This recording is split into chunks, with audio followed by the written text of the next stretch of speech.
What we want to do is to eliminate the causes of the problems, eliminate the processes that produce greed and bigotry and prejudice and people taking advantage of one another and elitism, eliminating the need for prisons and welfare. We have always had these problems because we have always lived within scarcity and barter and monetary systems that produce scarcity. If you eradicate the conditions that generate what you call socially offensive behavior, it does not exist. The guy said, well, isn't that inborn? No, it's not. There is no human nature, there's human behavior, and that's always been changed throughout history. You're not born with bigotry and greed and corruption and hatred. You pick that up within the society. War, poverty, corruption, hunger, misery, human suffering will not change in a monetary system. That is, there'll be very little significant change. It's going to take the redesign of our culture, our values, and it has to be related to the carrying capacity of the earth, not some human opinion or some politician's notions of the way the world ought to be, or some religious notions of the conduct of human affairs. And that's what the Venus Project is about. The society that we're about to talk about is a society that is free of all the old superstitions, incarceration, prisons, police, cruelty, and law. All laws will disappear, and the professions will disappear that are no longer valid, such as stockbrokers, bankers, advertising, gone forever, because it's no longer relevant. When we understand that it is technology devised by human ingenuity which frees humanity and increases our quality of life, we then realize that the most important focus we can have is on the intelligent management of the Earth's resources. For it is from these natural resources we gain the materials to continue our path of prosperity. Understanding this, we then see that money fundamentally exists as a barrier to these resources, for virtually everything has a financial cost. And why do we need money to obtain these resources? Because of real or assumed scarcity. We don't usually pay for air and tap water because it is in such high abundance, selling it would be pointless. So then, logically speaking, if resources and technologies applicable to creating everything in our societies, such as houses, cities, and transportation, were in high enough abundance, there would be no reason to sell anything. Likewise, if automation and machinery was so technologically advanced as to relieve human beings of labor, there would be no reason to have a job. And with these social aspects taken care of, there would be no reason to have money at all. So the ultimate question remains: do we on Earth have enough resources and technological understanding to create a society of such abundance that everything we have now could be available without a price tag and without the need for submission through employment? Yes, we do. We have the resources and technology to enable this at a minimum, along with the ability to raise the standard of living so high that people in the future will look back at our civilization now and gawk at how primitive and immature our society was. What the Venus Project proposes is an entirely different system that's updated to present-day knowledge. We've never given scientists the problem of how do you design a society which would eliminate boring and monotonous jobs, that would eliminate accidents in transportation, that would enable people to have a high standard of living, that would eliminate poisons in our food, that would give us other sources of energy that are clean and efficient. We can do that out there.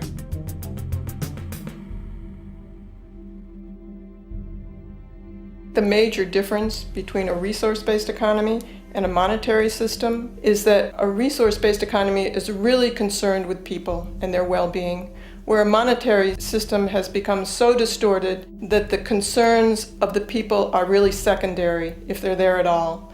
The products that are turned out are for how much money you can get. If there is a problem in society and you can't earn money from solving that problem, then it won't be done. The resource-based economy is really not close to anything that's been tried. And with all our technology today, we can create abundance. It could be used to improve everyone's lifestyle. Abundance all over the world if we use our technology wisely and maintain the environment. It's a very different system, and it's very hard to talk about because the public is not that well enough informed as to the state of technology. Making homes using hammers and nails and wood with the state of our technology today is really absurd and will go the way of our labor class in regards to manufacturing in the United States. Recently, there was a study by economist David Autor of MIT that states that our middle class is obsolete and being replaced by automation. Quite simply, mechanization is more productive, efficient, and sustainable than human labor in virtually every sector of the economy today. Machines do not need vacations, breaks, insurance, pensions, and they can work 24 hours a day every day. The output potential and accuracy compared to human labor is unmatched. The bottom line, repetitive human labor is becoming obsolete and impractical across the world, and the unemployment you see around you today is fundamentally the result of this evolution of efficiency in technology. For years, market economists have dismissed this growing pattern, which could be called technological unemployment, because of the fact that new sectors always seem to emerge to reabsorb the displaced workers. Today, the service sector is the only real hub left and currently employs over 80% of the American workforce, with most industrialized countries maintaining a similar proportion. However, this sector is now being challenged increasingly by automated kiosks, automated restaurants, and even automated stores. Economists today are finally acknowledging what they have been denying for years. Not only is technological unemployment exasperating the current labor crisis we see across the world due to the global economic downturn, but the more the recession deepens, the faster the industries are mechanizing. The catch, which is not realized, is that the faster they mechanize to save money, the more they displace people, the more they reduce public purchasing power. This means that while the corporation can produce everything more cheaply, fewer and fewer people will actually have money to buy anything, regardless of how cheap they become. The bottom line is that the labor for income game is slowly coming to an end. In fact, if you take a moment to reflect on the jobs which are in existence today, which automation could take over right now if applied, 75% of the global workforce could be replaced by mechanization tomorrow. And this is why, in a resource-based economy, there is no monetary market system, no money at all, for there is no need. A resource-based economy recognizes the efficiency of mechanization and accepts it for what it offers. It doesn't fight it like we do today. Why? Because it is irresponsible not to, given any interest in efficiency and sustainability. And this brings us back to our city system. In the center is the Central Dome, which not only houses the educational facilities and transportation hub, it also hosts the mainframe that runs the city's technical operations. The city is, in fact, one big automated machine. It has sensors in all technical belts to track the progress of agriculture, energy gathering, production, distribution, and the like. Now, would people be needed to oversee these operations in the event of a malfunction or the like? Most probably yes, but that number would decrease over time as improvements continue. However, as of today, maybe 3% of the city population would be needed for this job when you break it down.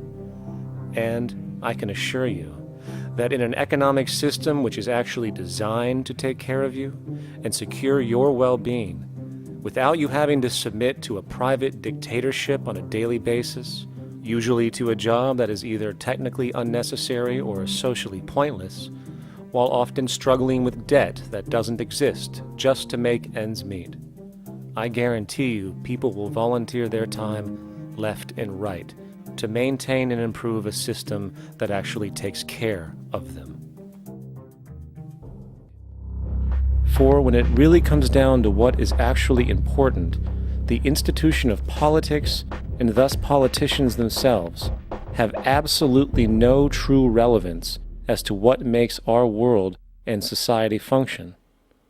It's not politicians that can solve problems. They have no technical capabilities. They don't know how to solve problems. Even if they were sincere, they don't know how to solve problems. It's the technicians that produce the desalination plants. It's the technicians that give you electricity, that give you motor vehicles, that heat your house and cool it in the summertime. It's technology that solves problems, not politics. Politics cannot solve problems because they're not trained to do so. Very few people today stop and consider what it is that actually improves their lives. Is it money? Obviously not. One cannot eat money or stuff money into their car to get it to run. Is it politics? All politicians can do is create laws, establish budgets, and declare war. Is it religion? Of course not. Religion creates nothing except intangible emotional solace for those who require it. The true gift that we as human beings have, which has been solely responsible for everything that has improved our lives, is technology. What is technology? Technology is a pencil which allows one to solidify ideas on paper for communication. Technology is an automobile which allows one to travel faster than feet would allow. Technology is a pair of eyeglasses which enables sight for those who need it. Applied technology itself is merely an extension of human attributes which reduces human effort, freeing humans from a particular chore or problem. Imagine what your life would be like today without a telephone, or an oven, or a computer, or an airplane. Everything in your home which you take for granted, from a doorbell to a table to a dishwasher, is technology generated from the creative, scientific ingenuity of human technicians, not money, politics, or religion.